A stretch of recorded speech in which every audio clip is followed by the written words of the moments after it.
Good evening. My name is Audrey Zunkel-DeCourcy, and I'm president of the League of Women Voters of Portland. And I am very excited to welcome you to our community education program, Unite and Rise, Standing Up for Our Community. Tonight, you will hear from three inspiring women who work every day to rally local communities to rise up and fight back against the attacks on basic civil rights that we've been seeing since the Trump administration took office in January of 2025. I will mention that the League is a nonpartisan organization.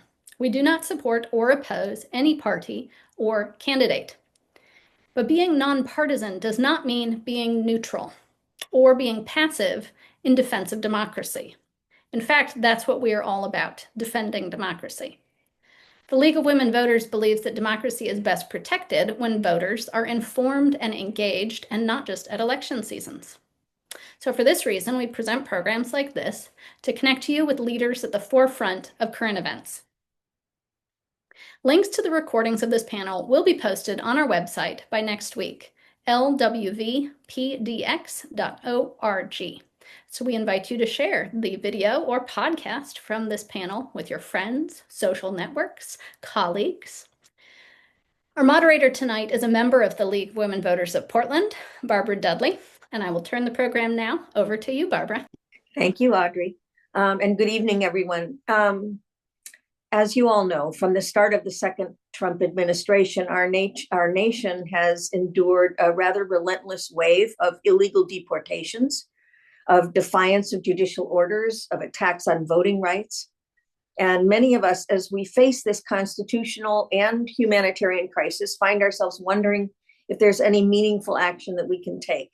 And if so, what would that be?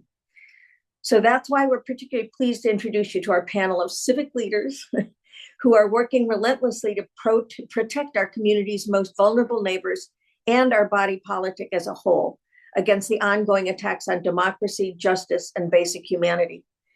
They will speak about the challenges they face, the actions they've undertaken, while providing us with the tools we can employ to unite and stand up for our community in Portland and beyond. Our first speaker is the proud daughter of immigrants from Mexico whose parents came to Oregon in the late 80s to do farm work in Marion County.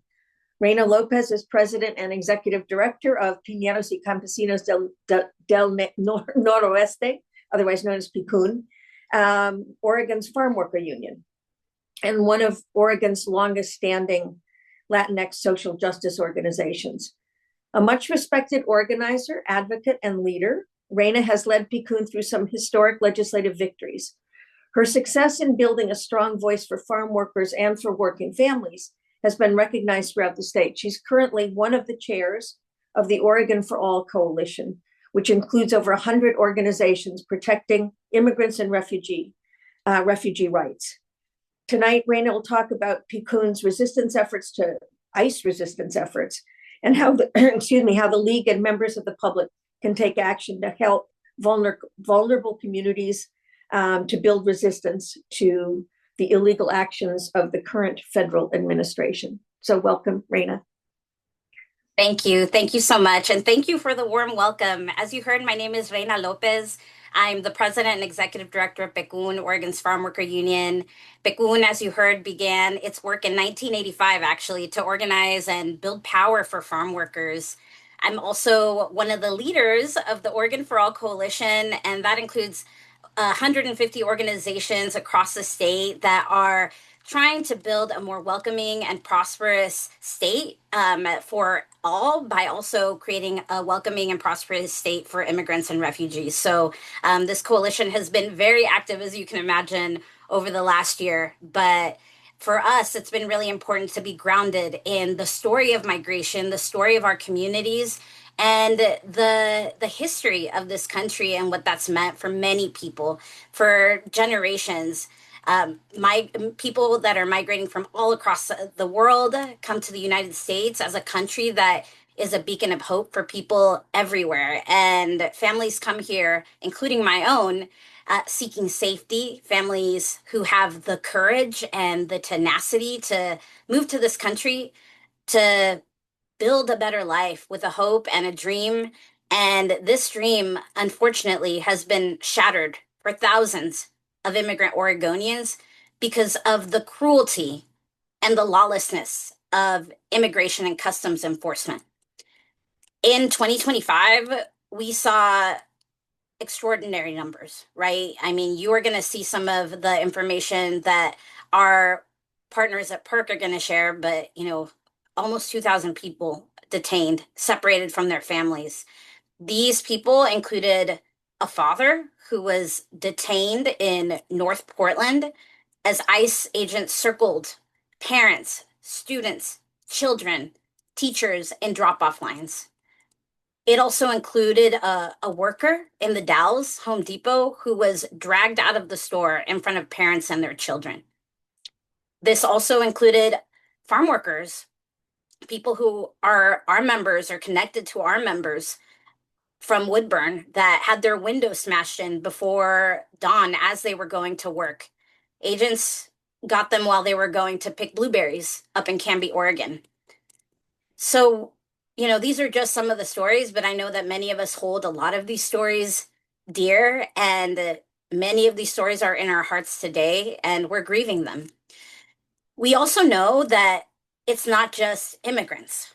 We also know that at least 8 US citizens last year were detained and held for hours without access to an attorney. This included a tigered man. This included a 17-year-old boy at McMinnville High School who was surrounded by agents during the lunch hour when agents made it pretty clear that him being a US citizen did not protect him from Trump's secret police. And since October, really that time between October and December, we saw an escalation of attacks that were violent, and they were pretty clearly operating outside of the law in Oregon. This is why at the end of the year, as we were seeing different situations happening, there were several lawsuits that were filed. One of them was the Clear Clinic Pecun versus Department of Homeland Security lawsuit that was filed to challenge DHS's unconstitutional practicing of denying people immigration and that were in immigration custody access to legal counsel. And we're almost we're a year over a year into the administration now, and it's pretty clear that things are not getting better, right? We are seeing a collective struggle that really is worsening every day. It's been a little quiet right now, and we've seen for a lot of us who have been working in the community, it's almost like, okay, what is going to happen next? But what we saw, especially at the peak of the cruelty, was that there were mass agents smashing windows for people who were cooperating with ICE. They were saying they were not being violent. They were saying, okay, they were not resisting, but they were still violently injured. We have Oregonians that were being detained who did not get access to their attorney, which is required by our Constitution, and the targeting of US citizens and other people with legal status in this country. We also saw that they were writing warrants after they were detaining people, which was something that the Oregonian reported on. And even worse, ICE and Border Patrol killed people on our streets. People like Renee Good, a citizen, a mother, someone who came to bear witness to the cruelty that was happening in her community, and she was shot. And of course, Alex Preddy, someone who was also practicing their rights to protest, to film, also killed. And the very next day after those killings happened, we also saw violence here in East Portland when 2 immigrant Oregonians were shot at. So, this is, I guess, needless to say here, we knew that this was never about public safety. We knew that it was always a cynical effort to divide us along racial lines so that a few very wealthy men could control all aspects of our American life and who gets to be an American. And every single week, we're watching heartbreaking videos, right, of babies being taken away from their mothers, of fathers being violently arrested, and families being separated, children in the Dilley Detention Center. It's really hard for someone like myself to not see myself reflected in that. And anyone who comes to this country, everyone except for Native Americans were immigrants at some point with families that came here with a dream. My parents, as you heard, are immigrants. They crossed the border in the 80s without papers so my sister and I could have a better life. And they were farm workers who worked 50 to 60-hour weeks for very low wages with no health insurance, sometimes unsafe working conditions, until they were allowed to apply for citizenship in 1998.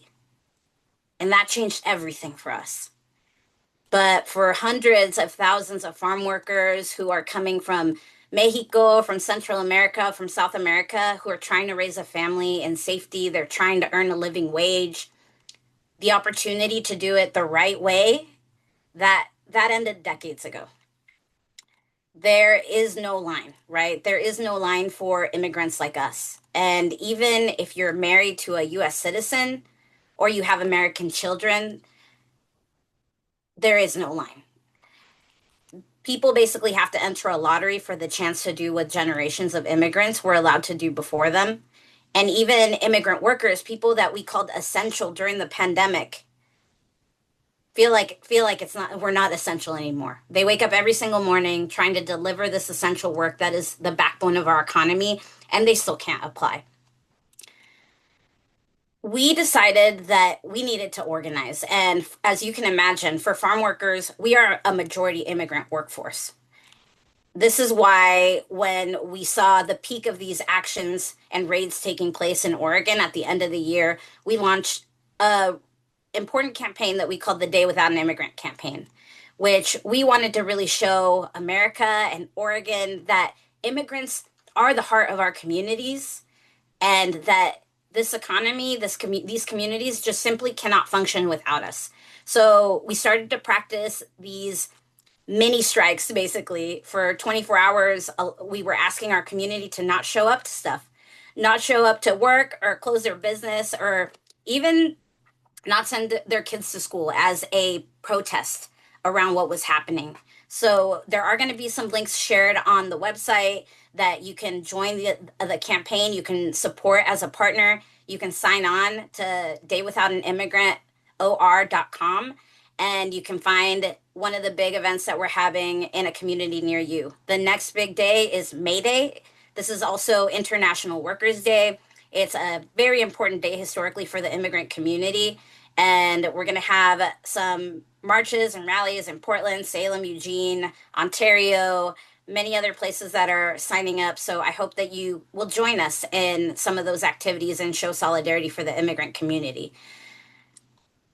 I also want to talk about what happens after May Day, because the administration has told us already what the next target is.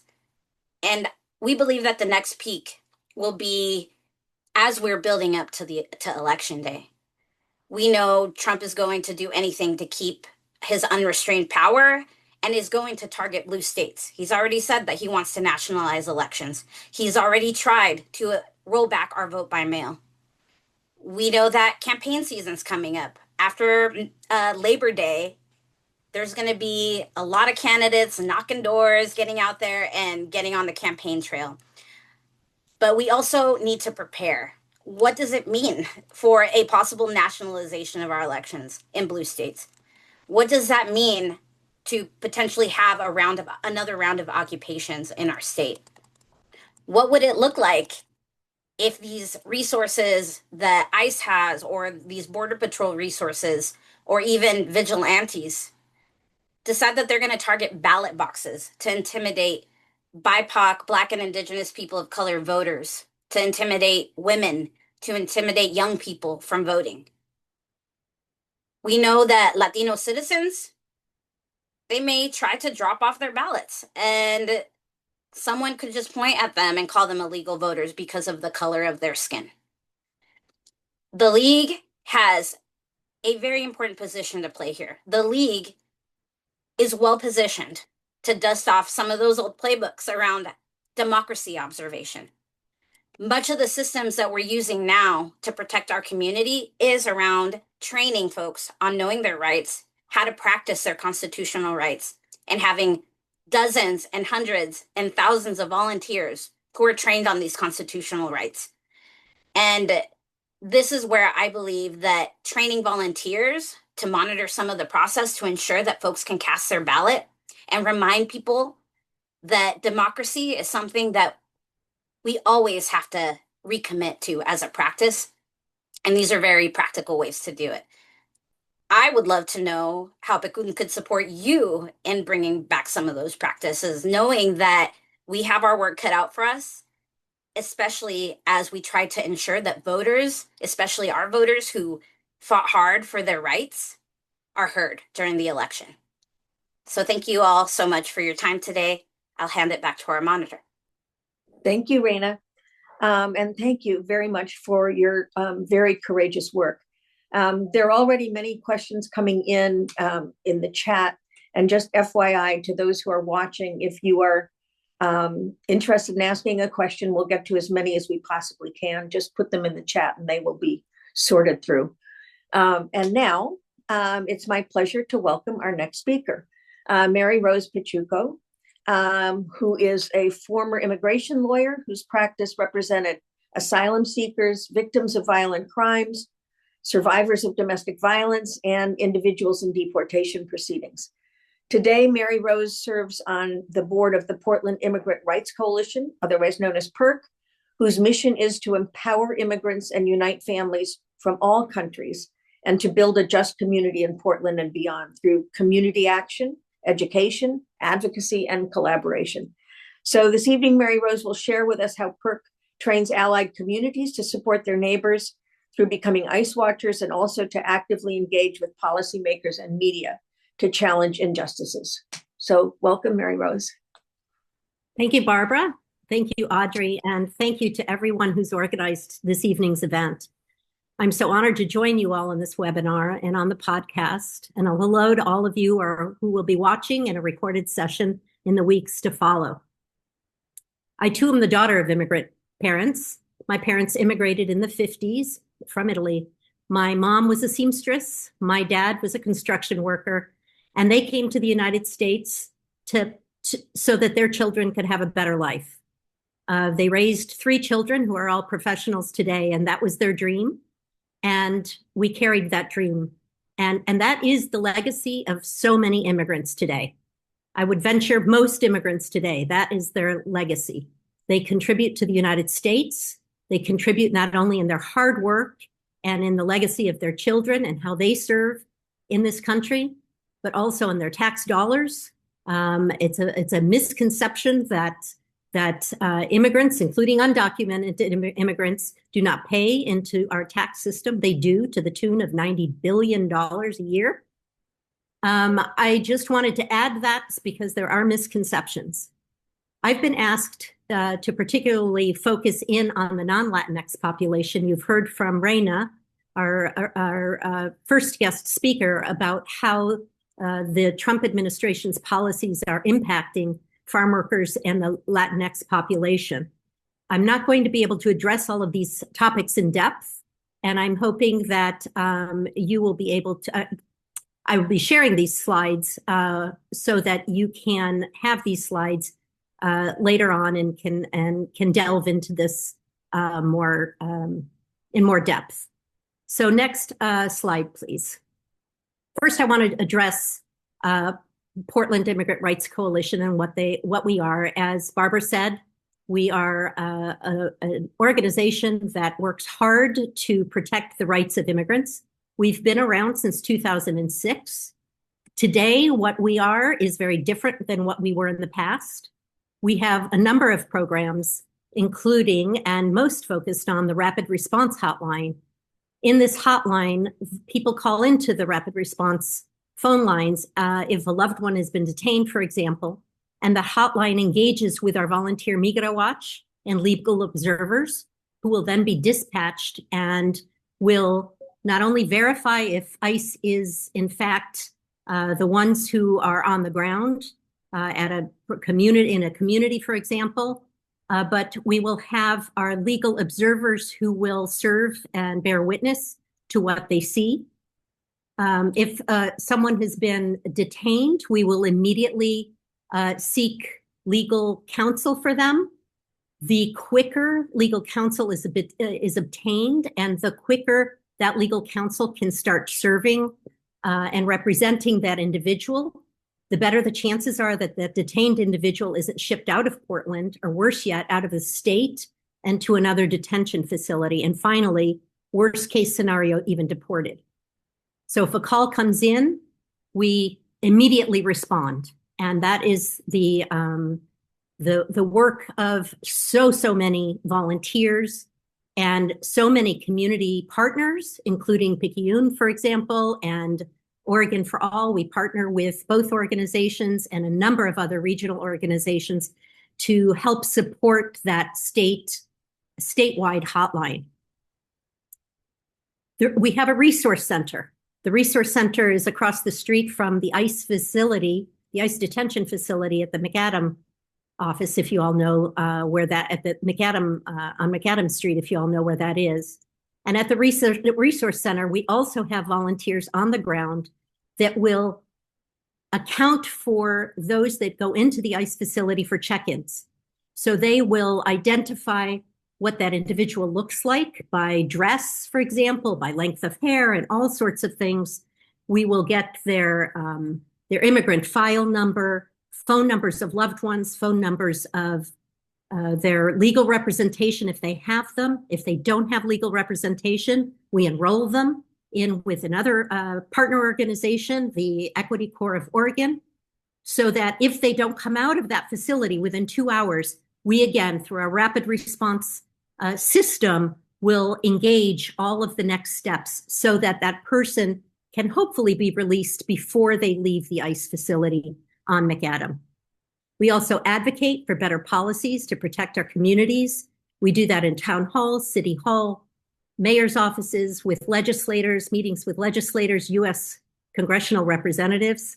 And we also refer individuals either at our Portland Immigrant Rights Coalition Resource Center or on the phone in the hotline to other resources that individuals may need. If a bread earner, for example, is the one that's been detained, we might refer them to where they could potentially receive some resources during that time where they may not have enough money for rent, as an example. Next slide, please. Just wanted to give you a few numbers. In 2025, PERC received over 39,000 text messages and over 20,000 calls to the hotline.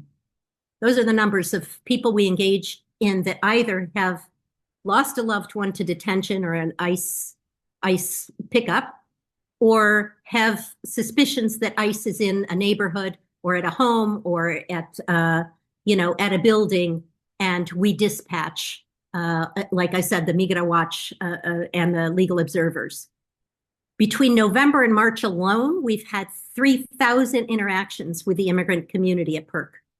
A lot of that at the PERC Resource Center, which started out just as a tent in front of the ICE facility. And a few months back, we were offered brick and mortar on the ground level of the building across the street from the ICE facility. So we are now operating out of that ICE facility. We have supported in trainings of over 6,000 Migra Watch volunteers in Oregon, and in coordination with the CLEAR Clinic have trained over 400 ICE legal observers. A little bit about what detentions we have seen and by country of nationality. Most of the detentions we've seen have been in the Latinx community, and specifically there are reasons for that. There are reasons why that is what we've been seeing. There's less percentage by population of non-Latinx immigrants in Oregon. Many have arrived in other types of immigration programs. For example, they have arrived as refugees, in the Ukrainian programs with non-immigrant visas, and then they immigrate in Afghan programs. Unfortunately, the majority of Mexicans and Central Americans, Hondurans, Salvadorans, Guatemalans, do not have the opportunity to arrive to the United States as refugees. There are no programs to parole them into the United States. The only opportunities they have is to be here and seek asylum, if that's in fact if they're fleeing their home countries, or to hope that there's legislation that will change so that they can immigrate through children who are U.S. citizens, through spouses who are U.S. citizens. As Reina said in her presentation, most of that has been cut off to Mexicans and Central Americans.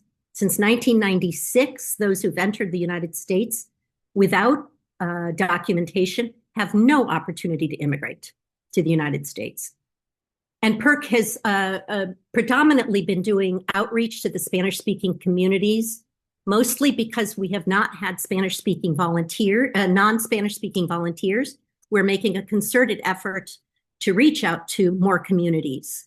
We have, for the one exception, in a community that we have been seeing impacted by ICE detentions, we're now seeing an uptick in the Laotian community, immigrants being detained. I personally, through my faith-based community, have had experience accompanying a family, a man who entered the United States when he was 3 years old as a refugee, had his green card, and when he was about 19 years old, had a minor altercation with the law, was ordered deported without representation in immigration court.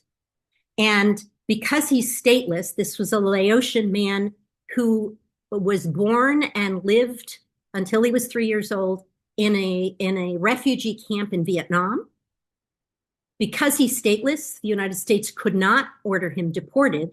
And so they have been issuing him a work permit yearly. And for the last 40 years, he has rehabilitated his life. He is a father of 5 children, his oldest in the U.S. Marines, his 4 youngest, ages 6 to under 1 year old. And he checked in yearly at the ICE detention facility. I accompanied him at the last one in the fall. He was supposed to return a year from then, but I just got a call from the family, for example, and he has to report on April 14th for another ICE check-in, which was unusual for him. There is another Laotian immigrant who is also checking in on that same day.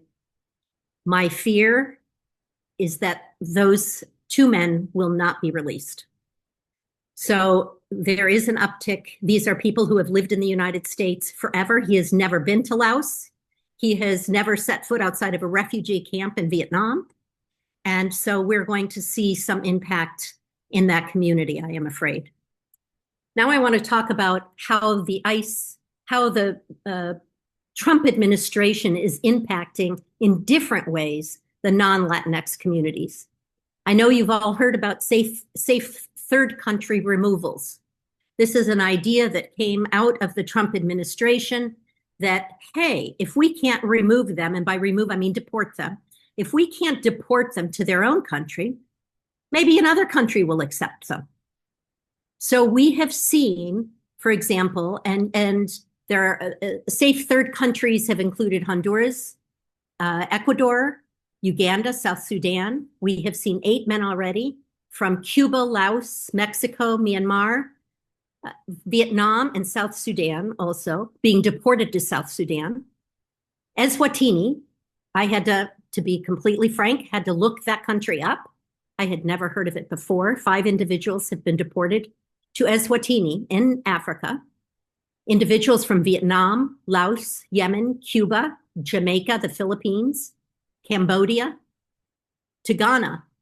There have been 42 individuals deported to Ghana. I'm not going to go through all of the different places that people have been deported. Needless to say, these are individuals who have never been on the continents in which they've been deported, let alone the countries. If they're stateless, they don't have passports that can get them out of that country. There are countries in which they don't know language, they don't know culture, they've been separated from their families. This man that I was just mentioning from Laos, if he's deported to any of these places because he's stateless and won't be returning to Laos, or Vietnam. Neither of those countries would accept him without a passport. What happens to his US citizen wife and children? Will they be traveling to Africa, to Eswatini, to Uganda? So big fears there. Another program that's very much so, next please, that's very much been impacted the non-Latinx community are programs such as temporary protected status. Temporary protected status is a humanitarian program, also called TPS for short, that allows immigrants in the US in undocumented status to be protected from deportation in an event there's a catastrophic event in their home country that prevents them from returning. Things like environmental disasters, earthquakes, hurricanes, political instability, and war. So these people are protected from deportation. They aren't given status, legal status in the United States. They are given a work permit so that they can work and sustain themselves while they're here. But year after year, they have to renew that application if TPS continues in their designated country, their country of origin. During this Trump administration, starting in January 2025, the Afghanistan TPS program has been terminated. The program for Myanmar, also known as Burma, terminated. Cameroon, terminated. Ethiopia, terminated, although that is currently in court and will hopefully be reversed. Haiti, terminated. Again, by court order, that's been stayed, and so people can continue in their status. Lebanon is active, surprising. I wouldn't be surprised if that gets changed fairly quickly. Nepal, terminated. Somalia, terminated. South Sudan, terminated. Although South Sudan, again, court order, maybe these individuals can continue. Sudan, however, it has been extended. Syria has been extended. Ukraine has been extended. Yemen has been terminated. Finally, there was a humanitarian parole was established for Cubans, Haitians, Nicaraguans, and Venezuelans. That's been terminated. Another humanitarian parole program for Ukrainians is still active.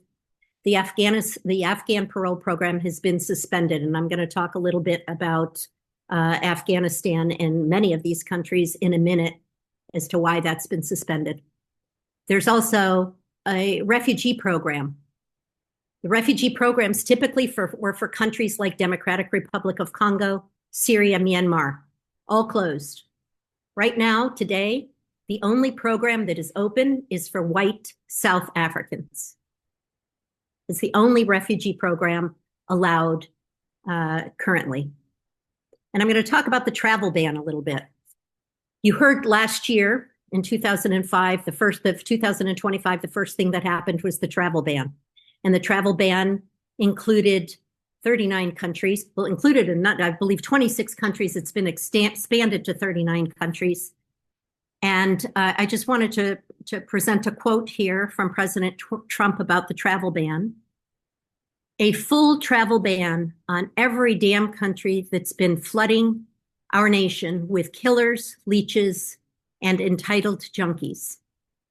That was a quote from President Trump as he implemented the travel ban. That policy was extended, and it's since January of 2025. Like I said, now we have 35 countries. The majority of those countries are in Africa, in the Middle East. There, Venezuela, Cuba, and Haiti are included in that travel ban as well. And if you look, and some Asian countries, if you look at those countries, of course, the travel ban is for all individuals who are of Black and brown individuals. Now, adjudications have also been suspended. That really impacts the non-Latinx community as well. Those same countries that have the travel ban have now, as of January 2026, had all their applications in the United States, be it asylum, be it naturalization, be it parents' applications, have all been closed down. So right now, doctors aren't getting their visas. Things have been completely closed down. And last, I just want to mention birthright citizenship. You've all heard about birthright citizenship. I'm not going to talk much about it. There's a ruling expected in June on that. There have been 3 seminal cases in the United States since 1857, the last 128 years on that. And so you can certainly see that in my slides when they're distributed, and you'll learn about the cases and the Supreme Court's holdings. I last wanted to share our PERC resources and our hotline. That information is very important for those of you on line 1-888-622-1510. Again, 1-888-622-1510. That is our hotline. If you see something, say something. If a loved one's been detained, give us a call.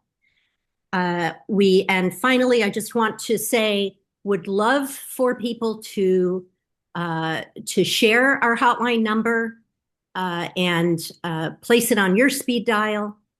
Download Know Your Rights from our website.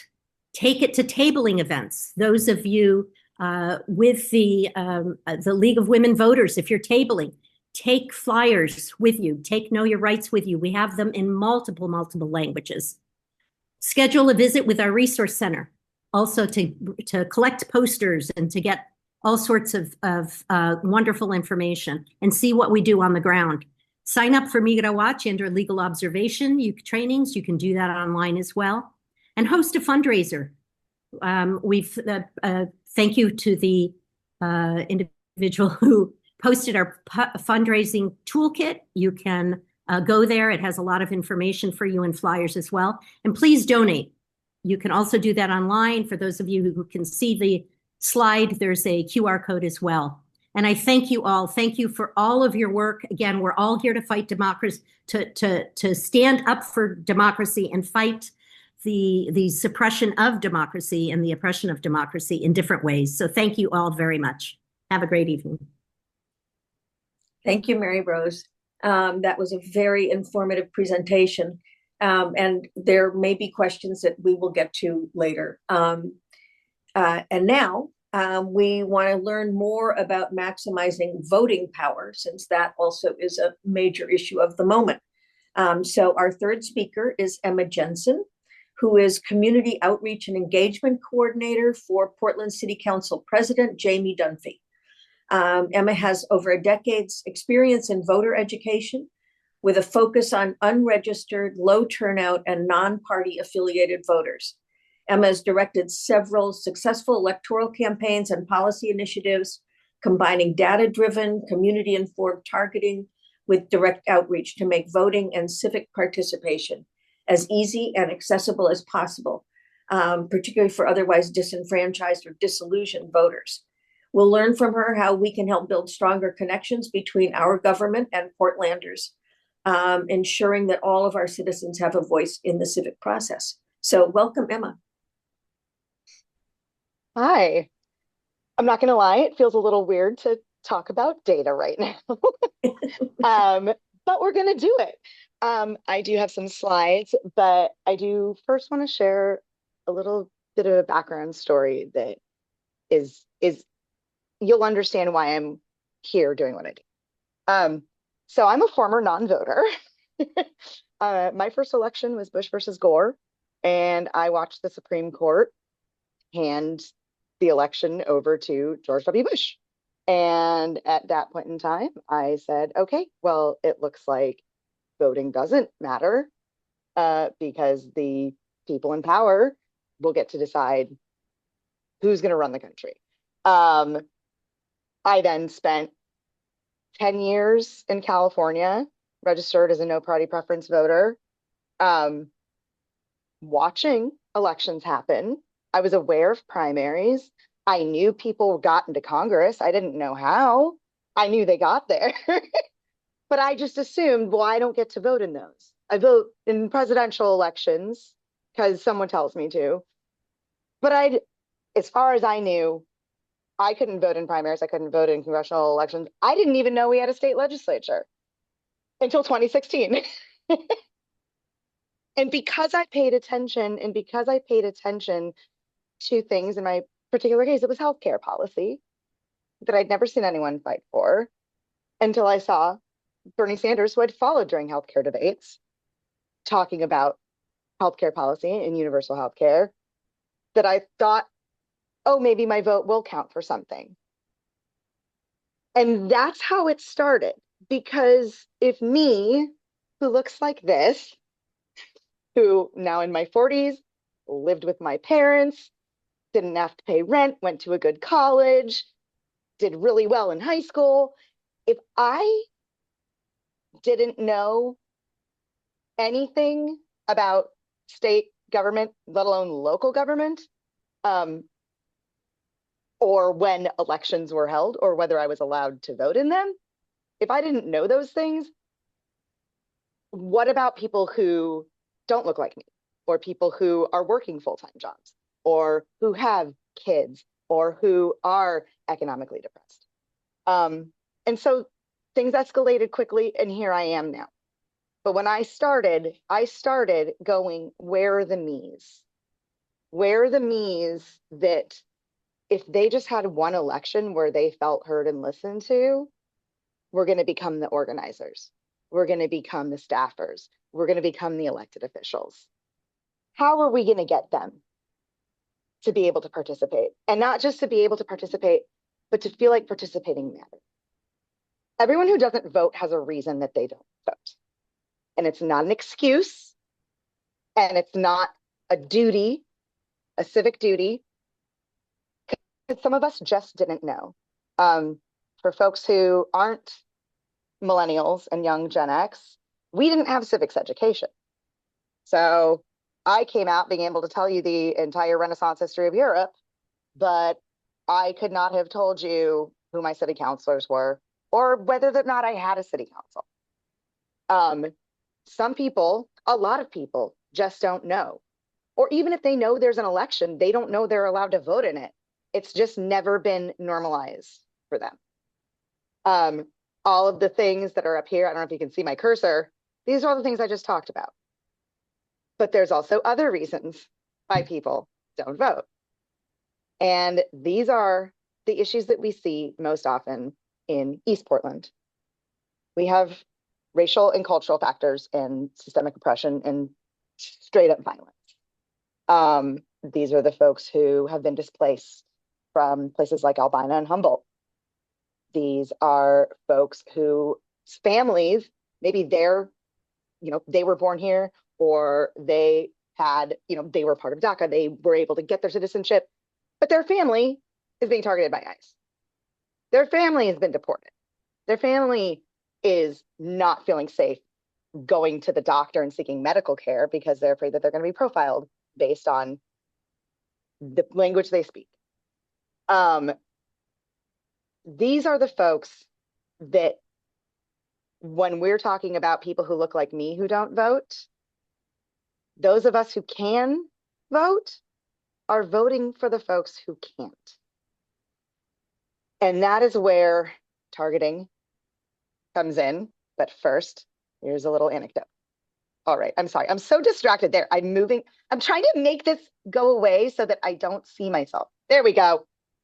All right, so this is a story of when people who are historically disenfranchised just get a little bit of a leg up. I worked for the Bernie Sanders campaign in California in 2020. And one of my colleagues was named Victor Valladares, and Victor and his friend Oscar Rodriguez were co-founders of a group called Oakview Comunidad. Oakview was the oldest historically Latinx community this is in Huntington Beach, in North Orange County, 99% Spanish-speaking population. They were doubling up in apartments because rents were rising. A waste management facility, a dump, was built right in the middle of the community. There were AQMD, air quality management complaints. There were, you could just smell it every single day. Kids trying to walk to school, and you could tell the time of day by what scent was wafting. And Oscar organized Oakview to show up and do a protest, and brought in Victor. And I included one of Victor's quotes that I found that I just love, especially the part that says, "I was just a dumbass from Oakview." but people I didn't know applauded. That's when I figured I could make a difference. So we went on, and he was my colleague on the Bernie Sanders campaign. And when it came time for GOTV, Get Out the Vote, for the Bernie Sanders campaign, we went to Oakview. And for everybody else that were knocking on doors, we're just reminding them, like, I know it's weird to vote. I know, like, I promise it's, you know, you'll be at least have your voice heard. We went to Oakview, and every single door we knocked, if we said, we're with Victor, they were like, hold on, got their ballot, gave us their ballot, because we were doing ballot delivery, which we'll touch on in a little bit. Oakview had 99% voter turnout in the 2020 presidential primary in California. And this is what happens when people from a community feel like they can be heard, and even just a tiny little win, like getting a waste management facility to get a building built around it so that the smell of dirty diapers doesn't waft, is enough to build such a coalition that you have higher voter turnout in your one neighborhood than the entire state of California. And District 1, east of 205, I don't know if there's know much about District 1. We are very similar, both for the economic and social and generational reasons of why people don't vote, but also especially the cultural reasons and the state-sponsored violence and displacement reasons that people don't vote. As you can see here, you know, Oregon has pretty good voter turnout. Portland has exceptionally good voter turnout. I think we're about 80, 85% voter turnout, the top of the ballot. Citywide, District 1, not so much. 54.79% or 55.79%, that's a big deal. That's a big deal for District 1. That is exceptionally high voter turnout in District 1. Because of the new voting system, there was drop off everywhere. 2022 was the last year before 2024 that there was a city council race. So we were comparing to that. And while the general election, the top of the ballot turnout was very similar from 2022 to 2024, there was a pretty sizable drop. And this is the number of ballots that had votes for city council. We saw this across the city, but we saw it the most in District 1. So when we were looking at what effect did our campaign and the campaigns of groups and candidates that were targeting the same universes of voters, the same communities that we were, what effect did those have? We had to look at the mitigation of attrition mitigation. It's fancy. How many people did we keep from dropping off? How many people were we able to hold on to there? So these numbers are not based on votes for Council President Dunphy or votes for Steph Routh. These are calculated just on votes. And they're calculated on attempts of votes, because some of these ballots weren't counted for city council, as they voted for too many, or they voted for the same person for all 6 slots, but they still voted. They tried. And this little blue 12.04 in the lower right hand corner, because I don't know if you can see my cursor. Oops, I didn't mean to do that. Tells you the entire story. We targeted folks who largely didn't vote, but we targeted them based on precincts where Joanne Hardesty did really well in, or where ranked choice voting did really well in. So even though they didn't have regular turnout, a large turnout, the neighborhood vibe, so to say, was going to be consistent. And in those low turnout precincts where doors were knocked, not only did they have 21% more votes with city council, or more ballots with city council votes on them than similar precincts that were not canvassed, that we just couldn't get to. They had more ballots with city council votes than all of the precincts combined. And that's including the higher turnout and the wealthier areas, as wealthy as you get in District 1. And what happened is it worked. We now have Councillor Jamie Dunphy, who is begrudgingly Council President Jamie Dunphy. And all it takes is that one little success. These numbers are from the Portland School Board race that I helped run for Portland Association of Teachers, where we did the same. We targeted low turnout voters, but we targeted them in areas that had done particularly well for city council. And this shows how important those face-to-face interactions are. Doors were overwhelmingly the most effective. And I realized that overwhelmingly 55.7%, that's overwhelming in field statistics. They were the most effective method of talking to folks that were not regular voters. Because when you're doing voter engagement, you're not talking about a candidate. We campaigned for Jamie, but we didn't campaign for Jamie. We campaigned for folks to vote.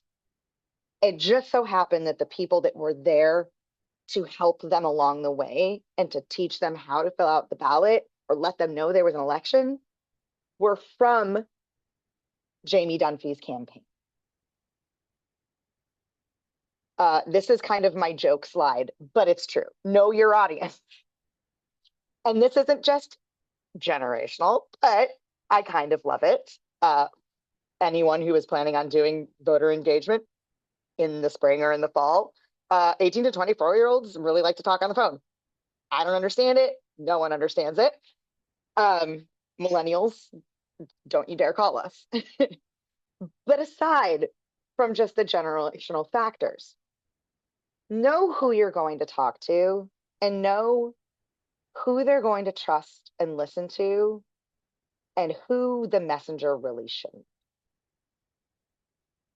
I'm not going to go to a family that was displaced from Albina and tell them all the reasons why they should vote. Because every step of the way, trying to participate in the government hasn't worked. I also can't really go to someone in their 60s or 70s who voted their whole life and then gave up because it stopped working.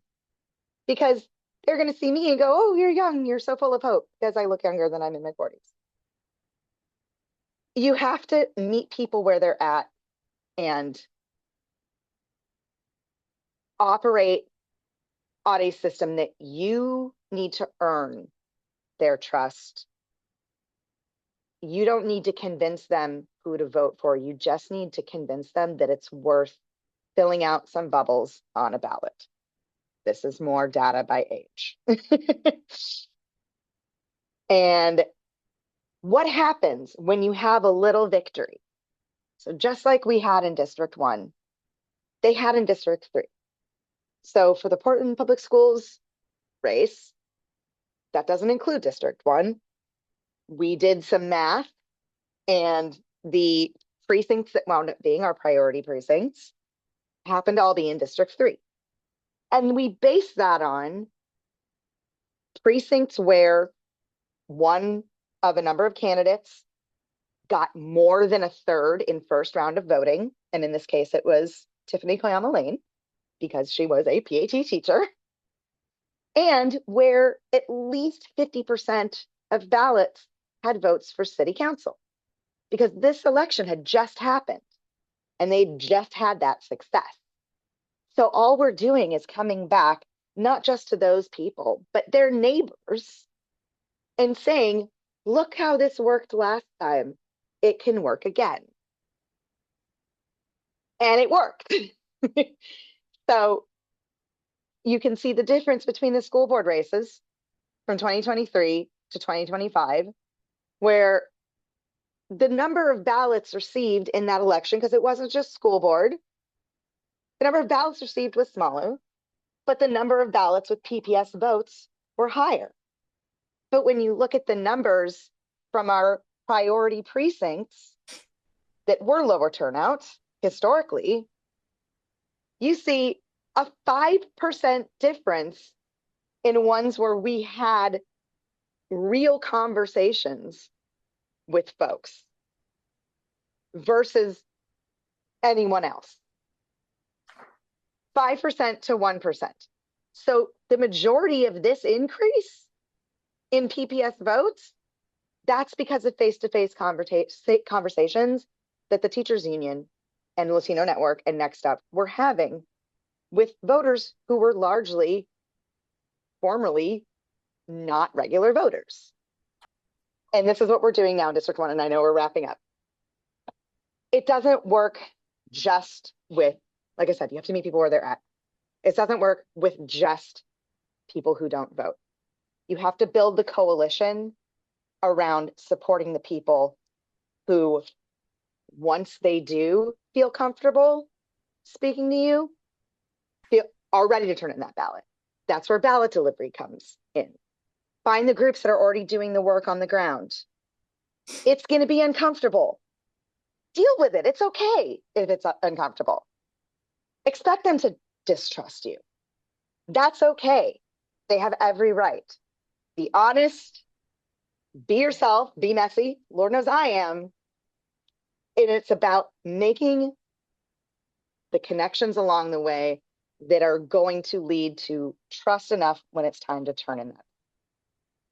And that's the end. Thank you, Emma. That actually was pretty inspiring for the Get Out to Vote efforts, let me tell you. It's now time to turn the program over to the questions that have come from our listeners.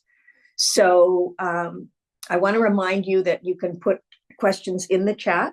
We'll get to as many as we can. And I have one to start with, going back to actually to Raina and maybe Mary Rose as well, and perhaps you too, Emma, but it is basically, I want to go back to something Raina said at the beginning about the ICE center, the detention center, because one question came in the chat about, aren't we trying to, or shouldn't we be trying to get, I suppose, realtors to refuse to rent warehouses for ICE detention? And there's been a conflict I know of between the lawyers representing people who have been detained and those who just want to shut down the ICE detention center, because it's important for the lawyers to be able to get to their clients before they're shipped out of state, if they're going to be able to have a useful hearing in court. So I just would like Raina first, and then maybe Mary Rose as well, to respond to that. What advice do you have to give people? Because everyone's hearing different things on that question. Cool. Well, I think, yeah, well, thanks for the question. And I think that there is like a really important, there's really important like campaigns and perspectives, and it's important to remember that I think we all have a role to play in that. And in this like vision of the long game or the short game of like abolishing ICE, I think that it is really critical that like we respect, the organizing that is happening, and that's really important. But for many of the people that Bekun serves, for example, that are like, they're trying to do their best to like go to the check-ins to like try to meet like the minimum criterias of like what is being asked of them. People have a lot of questions about what happens, if the processing center in Portland or Eugene disappears. Where do they go? What's going to happen to them? And that, is a challenge and a tension that we have to kind of hold as organizations who like are providing, who are more centered in like the practical side of things versus like this big aspirational vision too that we have and that we hold about abolishing ICE.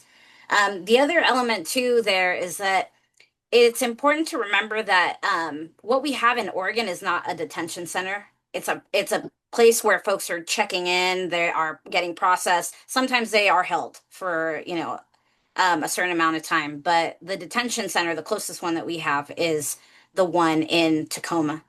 There was a big effort in Oregon to get rid of those, and that's still, I think, one of the most effective ways to really get at this big predicament that ICE has, which is like they simply do not have like the capacity to detain the people that they say they want to detain. So getting the really like getting them at the kneecaps around detention, I think that's really important. But going back to the idea of what happens here and now, like one of the biggest fears that we have and that frankly our members have is, well, if I get detained, will I be able to talk to my attorney who's been representing me? And where will I go? Am I just going to get sent straight to Alcatraz and my family doesn't hear from me? These are very practical questions. So I think in many ways, we're trying to hold this like aspirational vision that we have while also holding the practical. And so specifically for Oregon for All, which as you know, I'm one of the tri-chairs, one of the coalition members, we've been very neutral when it comes to like the where where what happens with that processing space, because one, we respect the organizing that's happening, but we also have to kind of hold this like practical side of it. Yeah, Thank you. That's actually helpful. Yeah, Mary Rose. Yeah, I want to echo what Reina said, and also what you said, Barbara. You know, as a former immigration lawyer and as somebody who is actually overseeing an immigration program with the organization, my day job, as I call it, it is important for attorneys to have access. And this is a big thing that has happened for a very long time, in that ICE moves people around a lot so that their attorneys don't have access.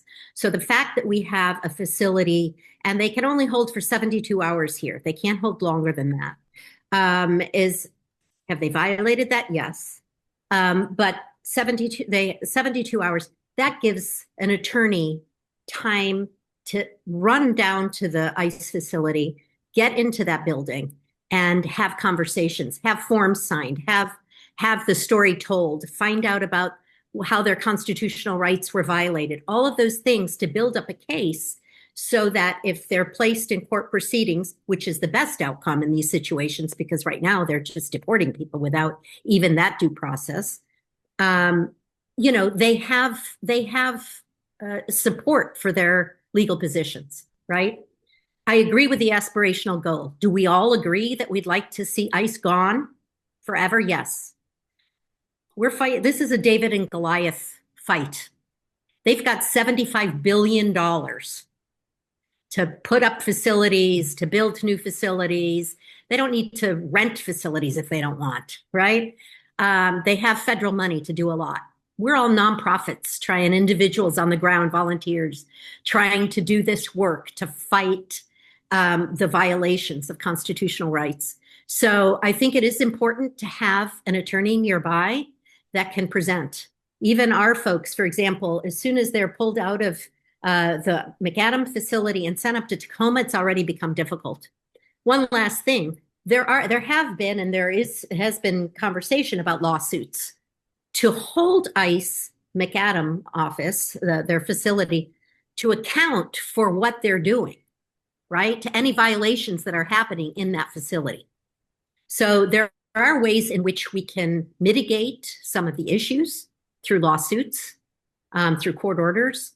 But unless ICE is gone, we need to be able to represent our clients and do it quickly. That's the whole premise of the rapid response. Emma, if you have anything to add to that question from the City Council's point of view, we'd love to hear it. I work in outreach. So, I mean, as far as on the ground, the work that we're doing is showing up and listening and hearing what we can. McAdam is, as you know, been a rough situation for us to handle at the city, because we can't just tell them to go, much as we want them to. But any way that we can support in community, I will make myself 100% available. Okay, I'm going to move to another question, somewhat related. I think starting with you, Raina, has there been any way that with the help of PSU or of anybody else to gauge the economic impact of the deportations that have happened in Oregon so far? Because I would think a big part of that would be farm work, also construction. Has somebody run some numbers so that we can build more opposition here? There is OCPP has run some numbers, and they historically have been Oregon Center for Public Policy. Yeah, and Oregon Center for Public Policy, and they historically had been a place that we really depended on to get our immigrant contributions reports, like also just how much money do immigrants pay in taxes, mixed status immigrant families, like folks that aren't seeing the benefits of any of this money, because they're never going to be able to get a social security check, or be able to really qualify for any of those benefits towards the end of their life. So there are some folks, but I think that we definitely could be doing a better job, especially as we're trying to build up towards a general strike. And this is something that's a lot of folks have been talking about, especially as we're thinking about the pillars of organizing against authoritarian governments, through the act of non-compliance and non-cooperation. General striking is a way to do that. And as we kind of think about what it means for farm workers or even like immigrant-owned businesses or any businesses, right, that are shutting down during these times, like having a more measurable account of how much that costs Oregon or the country, I think those are just going to position us better. But we haven't worked with PSU, and if there are folks that have kind of those connections, we'd love to follow up. Thank you. I have a deep question for each and every one of you if you want to answer it. The question is, what immigration policy do you support? Would we want if we were in charge? Who wants to start with that one? I know that's a really hard question. Me personally, or the city? No, I'm not going to ask for the city, but Mari Rose, you had your hand up first. Yeah, I would say we need an immigration system that works, right? Okay. Even without the Trump administration, our system is broken. People talk about, well, people should do it the right way. The only right way to apply for asylum is to have your 2 feet on the ground in the United States. It's not like the refugee program where you arrive with status after you're vetted for a good 10 years, I might add, sitting in a refugee camp. But to apply for asylum, you need to come into the United States. That system has always been somewhat broken. Our law says you have to have your 2 feet here regardless of status. Okay, so it contemplated in the 80s when the asylum law was created, it contemplated that people would be here sometimes without status when they apply for asylum. Okay, going to be very few and far between those people that, oh, I'm fleeing persecution, but I'm going to go stop at the US Embassy and I'm going to apply for a visa, right? When you're asked the reasons and they're going to say, I'm fleeing my country, you're not going to get a US visa. And unlike the movies, you can't claim asylum status sitting in the US Embassy overseas. Nor do any of these countries, such as Honduras, Guatemala, El Salvador, Venezuela, they don't have a refugee program. So you can't get vetted outside and come into the United States. So that system is broken. Our family unity programs are broken. The lines in those systems are so long. We have to reverse the 1996 policy. There's so much that we can do to make those people who are here in the United States without status can legalize them if we changed our policies and made the systems work better. Thank you. Emma, you have your hand up. I have a very uncomplicated answer. My uncomplicated answer is I don't think we should have immigration policies. I think that every immigration policy this country has ever had has been in response to people that this country doesn't want here. For whatever reason that is, largely it's been because of the way that they look or from them having the wrong nationality. I, I do know a little bit about numbers of how much taxpayer money the undocumented immigrant workforce contributes. It's a lot. I know it in California, or knew it a few years ago because I worked in health insurance or healthcare policy there. Everybody who earns an income in this country pays a tax on it somehow, whether that's a sales tax, whether that's a gas tax, or whether that's an income tax.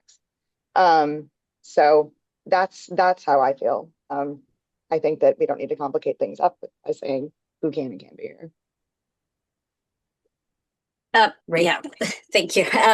Yeah, Pekun has supported many policies throughout the last like 4 decades, and some of them we were really gung ho about, and some of them we had to like really, really swallow a very large pill we didn't want.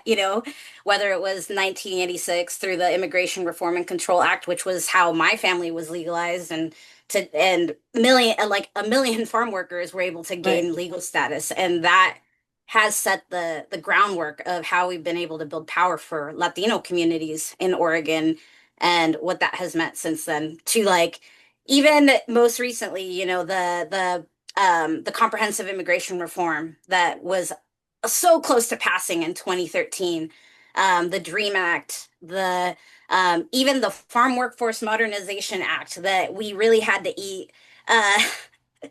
some SAHT over because we needed to negotiate with Republicans around that, where, in order for us to even get something as like simple as a measly worker permit, we needed to give up on E-Verify and other things. So like on a practical side, like we have supported many things, some that we really liked and some that we didn't. But I think for me, it always just goes back to centering community and centering the people most impacted. And, what they tell us is like, they want to be able to be here without that worry. They want to be able to have a pathway to citizenship.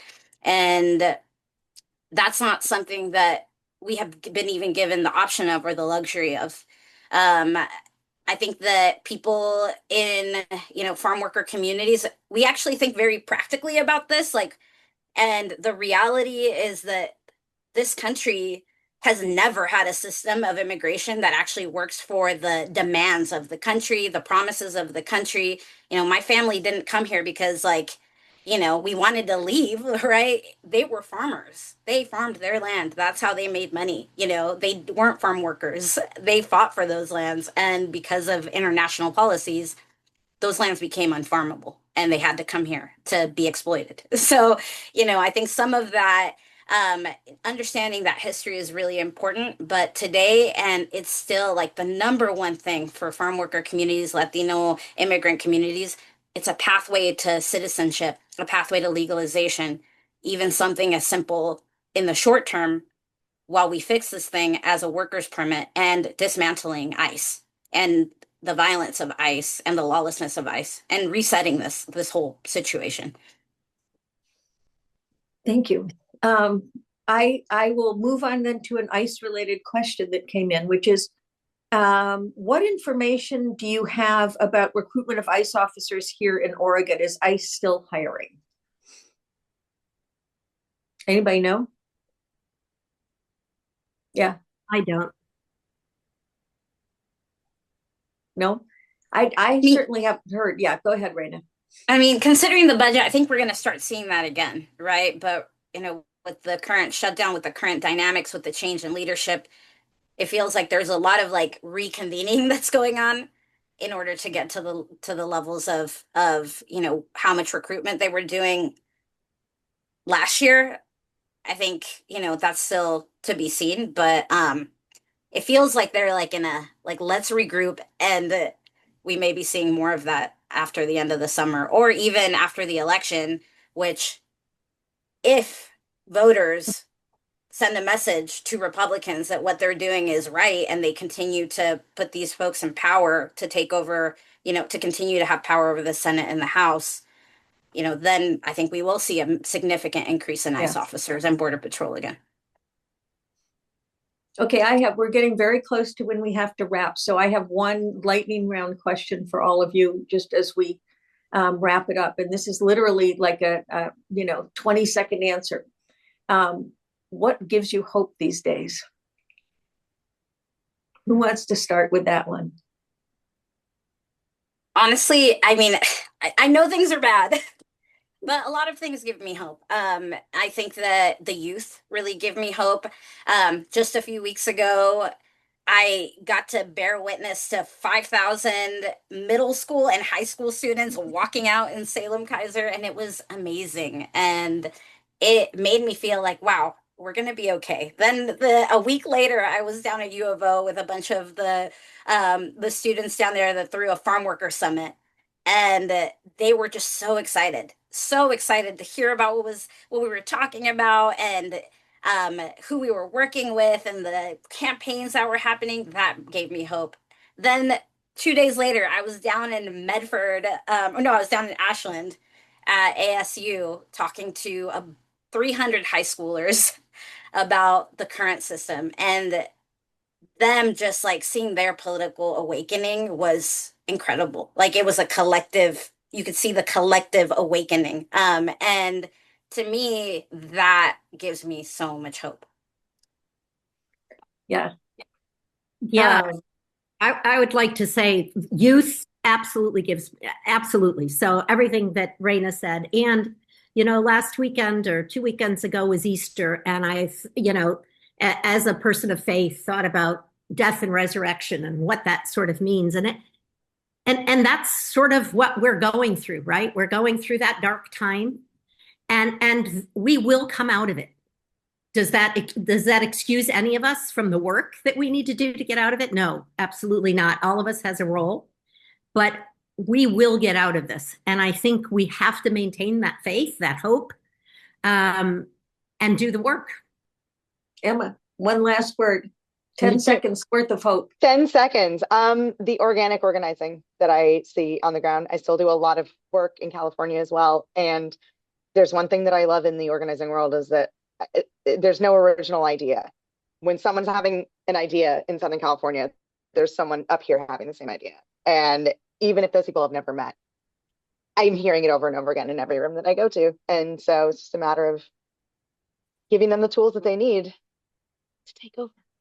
Well, if I might say so, just listening to the three of you gives me hope. So I appreciate it. And yes, the young people, which from my point of view is all of you. So I want to thank you all for joining us tonight and for your really inspiring remarks, and for the work you're doing, which is hugely important. Before I turn this back to our president, I want to thank League board member Linda Jackson for managing the chat and putting up with my technological difficulties tonight, and our community education chair, Melanie Billings-Yoon, for organizing this forum.